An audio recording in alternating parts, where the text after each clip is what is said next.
Welcome, tubers, family and friends. I'm in the shop here.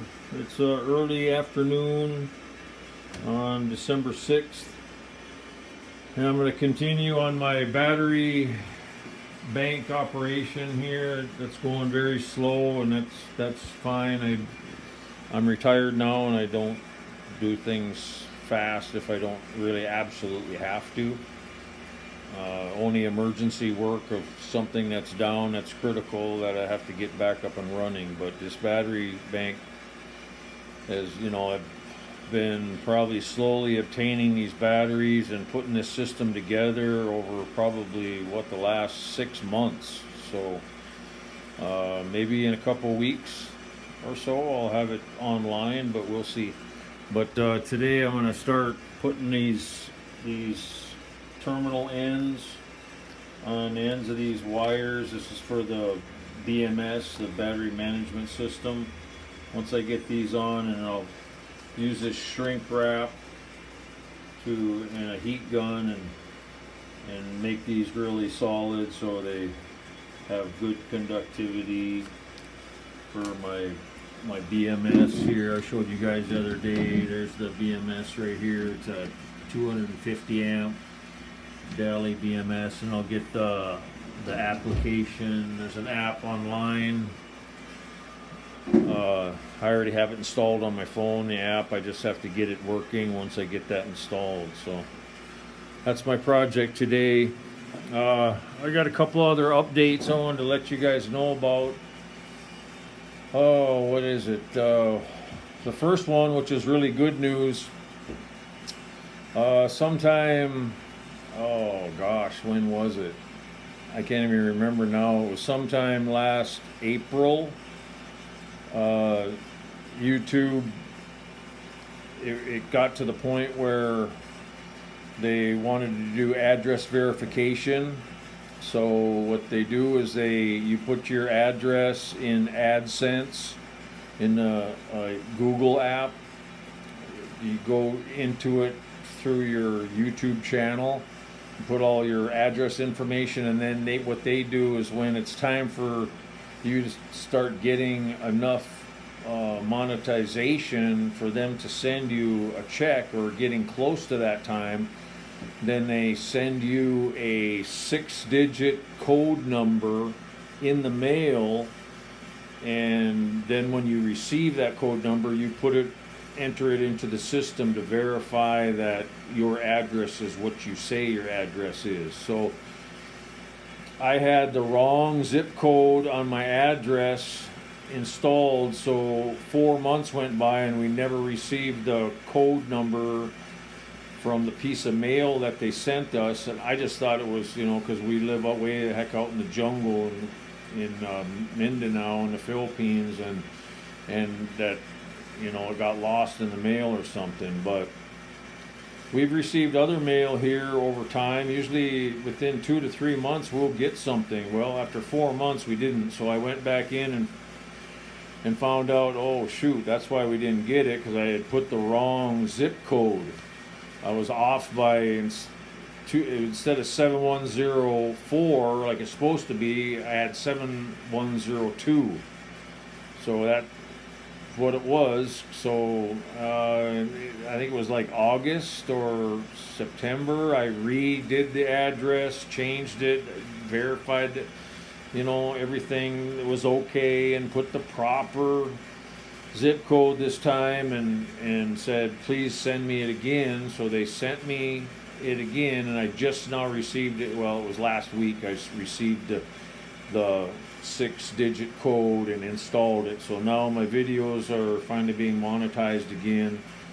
And after a year and a half with this channel, I've made the time that I have been monetized, and the videos that weren't struck and removed, and the videos that never had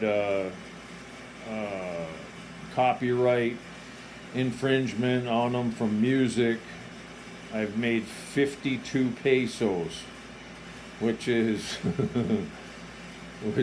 a very small amount of money, but once it gets to 100, it's supposed to be 100 US dollars, which would be 5,000 pesos. Then I'll start getting checks, which maybe that's in a couple more years. I don't know. But anyway, that situation of administrative screw up has now been fixed and back going on the path toward a higher monetization for this channel. If that ever happens, who knows? So that's one good thing that's been completed and is out of the way. What's next? What else? Oh, I got a big one, and I'll probably use this as the thumbnail for this video. I've mentioned it before in a couple of my other videos about owning guns in the Philippines. Now, as a foreigner, a single foreigner in the Philippines, even if you're on a visa, long-term visa, short-term visa, or just visiting or whatever, you cannot possess or own firearms. But just like land ownership, because you can't, as a single foreigner, you can't own land either. You can own like a condo on a lease, but that's it, right? No land ownership. Well, as a married to a Filipina foreigner can own land. You are on the title, you are on the deed of sale, right? We've been through that 100 times. So with marriage, you are part of the family, which in the Constitution of the Philippines, the family is highly protected, and that's why there's no divorce in the Philippines. So as a integrated foreigner into the society and the culture of the Philippines, I'm a landowner and I am a possessor and owner of firearms. Now, how am I a possessor and owner of firearms? Well, in reality, on all the paperwork, I do not own firearms. On all the legal paperwork and permits and licensing that is required, that goes into owning firearms in the Philippines, my name does not appear on any of that stuff. Only my Filipina wife's name is on all that stuff, right? But that being said, as the husband of my Filipina gun-owning wife, I can possess, shoot, carry, conceal carry, any weapons that we have purchased and are licensed within the law of the Philippines.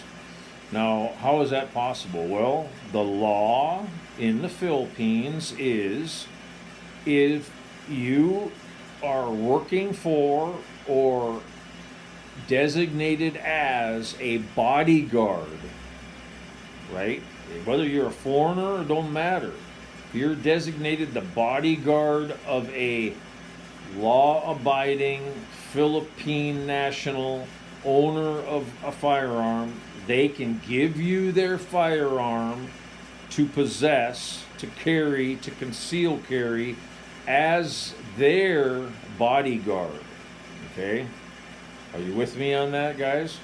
So that's how, and like I say, as long as you have a concealed carry permit, the owner of the gun has a concealed carry permit, the designated bodyguard can conceal carry. But here's the kicker. You have to be within eyesight of the owner of the gun while carrying the weapon. You have to be within eyesight. So if anything ever goes down where you, as a bodyguard and you're a foreigner, are in a shootout and kill a Philippine national, bad guy, right? as long as all the witnesses there when it went down and it happened, and any CCTV or the word of witnesses, if as long as the owner of that gun was at the scene of the shooting, you get off scot-free as defending your owner, or your wife, which in my case would be my wife, or the person that you are with.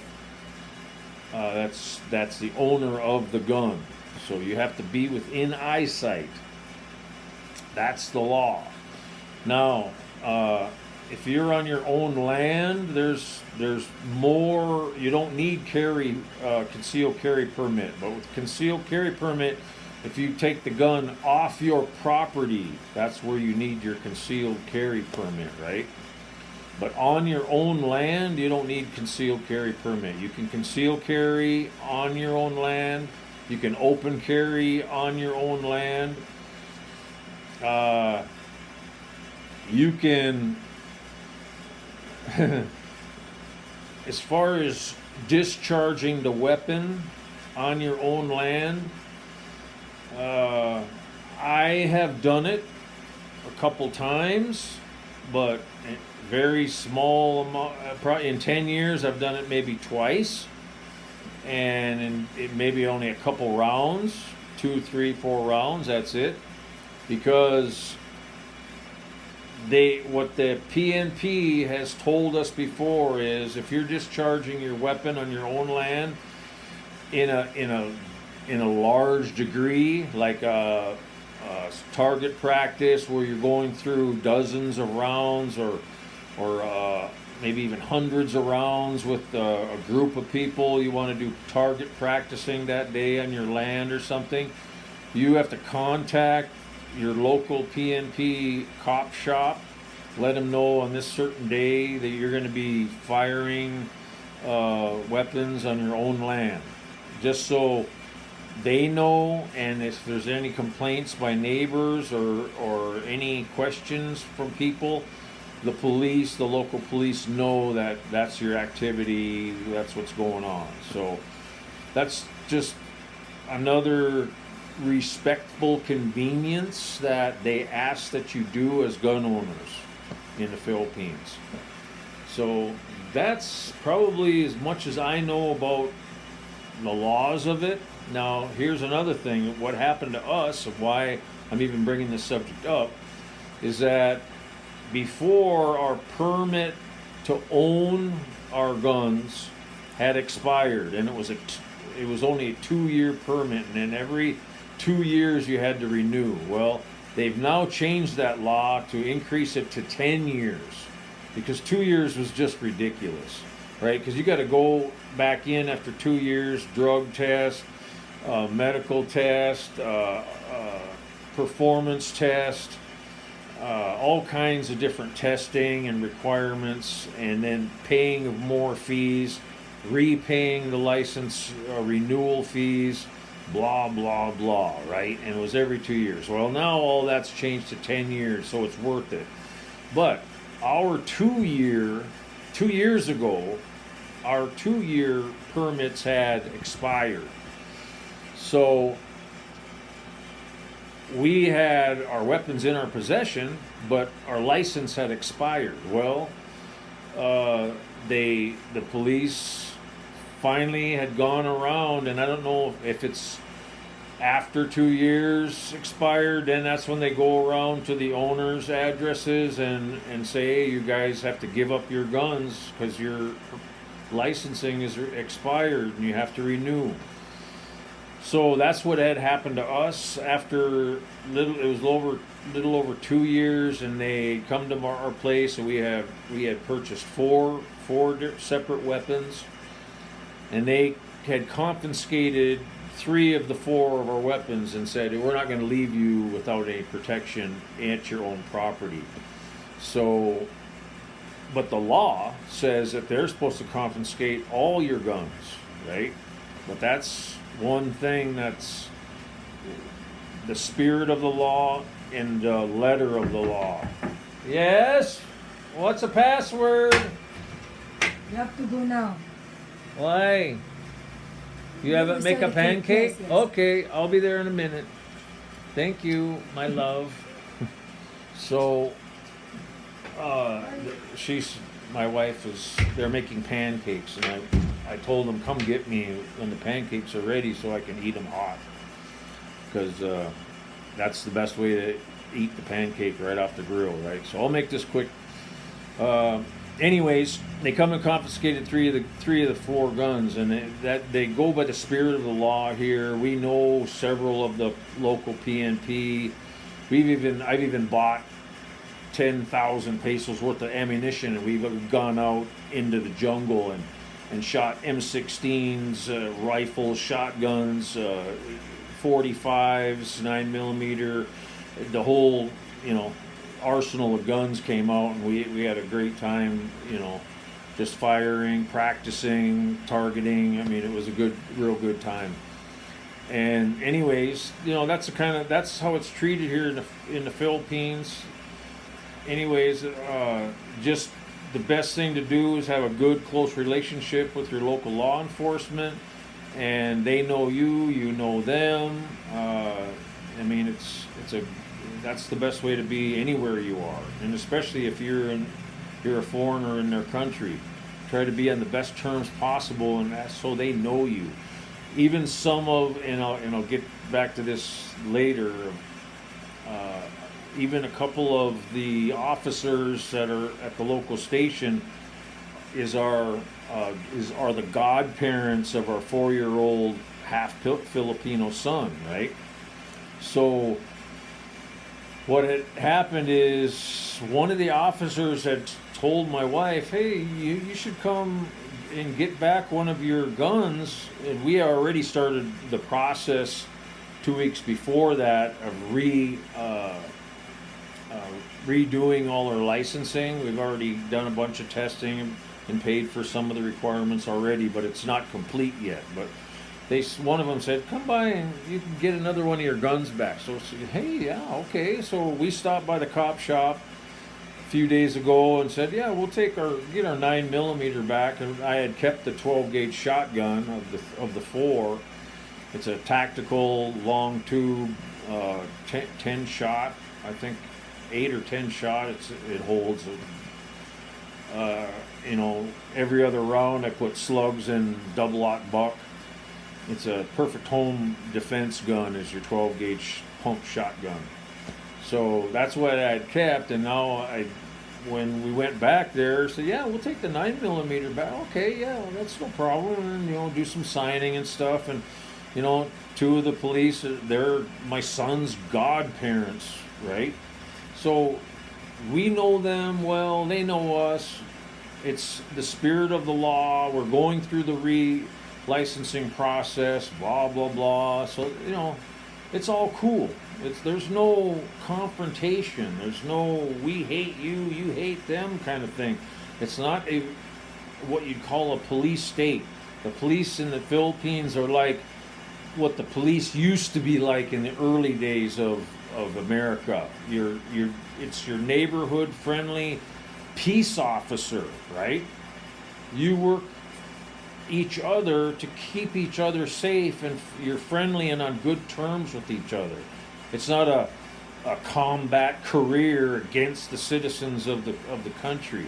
So I'm just telling you my experience with the PNP, which is the Philippines National Police. That's PNP. And it's a great, great, wonderful relationship. I wish it would have stayed like that in the U.S. instead of their, pulling you over, brandishing their weapon in your face and all this crap of a police state that the U.S. has become. It's not like that here in the Philippines. So I want to just give you that good news and my experience of my relationship with the local police. And I love you guys. Take care for now until the next video. I'm going to go eat some pancakes. Okay, bye-bye. And God bless.